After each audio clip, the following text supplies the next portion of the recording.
Shmuel the Katan, Samuel the Small would say, "When your enemy falls, do not rejoice. When he stumbles, let your heart not be gladdened, lest God will see, and it will be displeasing in his eyes, and he will turn his wrath from him to you." Okay, this is the fourth chapter of Pirkei Avot in the 19th Mishnah. It's quoting Proverbs 24:17 to 18. Dealing with the destruction of the wicked is a delicate contradictory subject.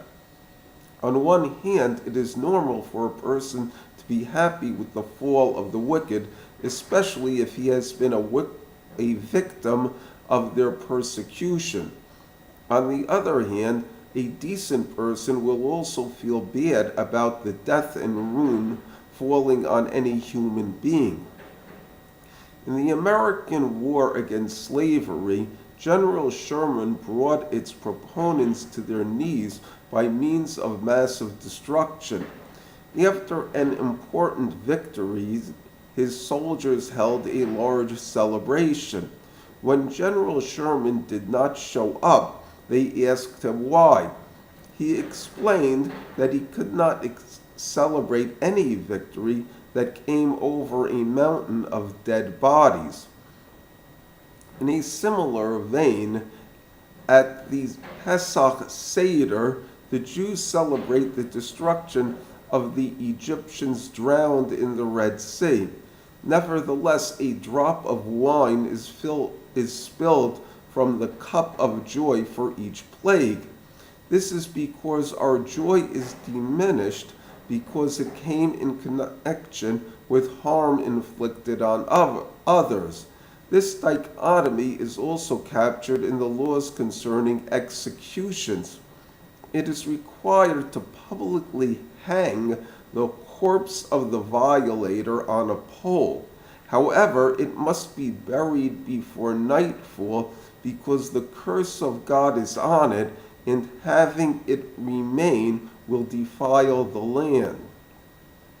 Shmuel the Small, who wrote the above Mishnah, was renowned as a great tzaddik.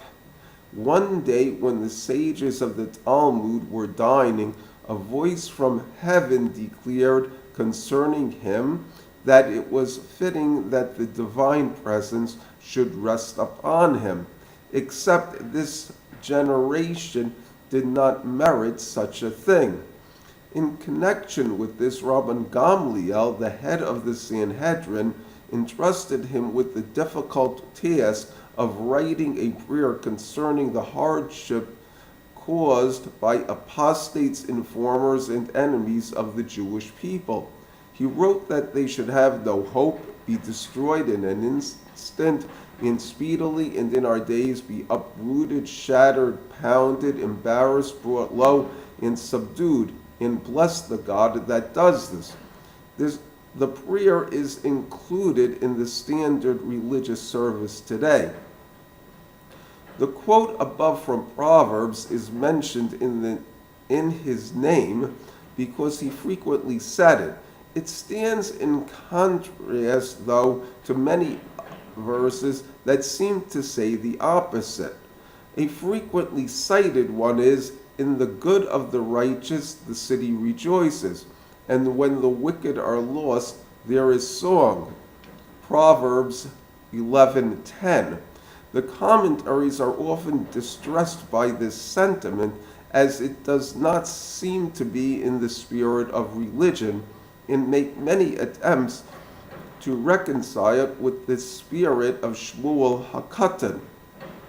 Rabbi Simcha, the author of the Machzor Vitri, comments that this refers to people who are happy about the misfortunes of their friends. He continues that this is only talking about people who hate each other because of worldly affairs. Shmuel, he continues, was discussing two religious scholars that wrestle with each other over the meaning of the law. In this situation, one should not be jolly over his friend's loss of the argument. Rabbeinu Yonah of Gerundi comments that one should be careful concerning the demise of an evil associate, because the happiness about the downfall may not be for the sake of heaven. The problem is that the person may not be hated because he is bad, rather because he is an enemy. Mordechai Rabinowitz, in his elucidation of Maimonides' commentary on the Mishnah, remarks that one should be forgiven and not harbor hatred in his heart, and abstain from joy due to the catastrophes of associates, even if they are reckoned as an enemy.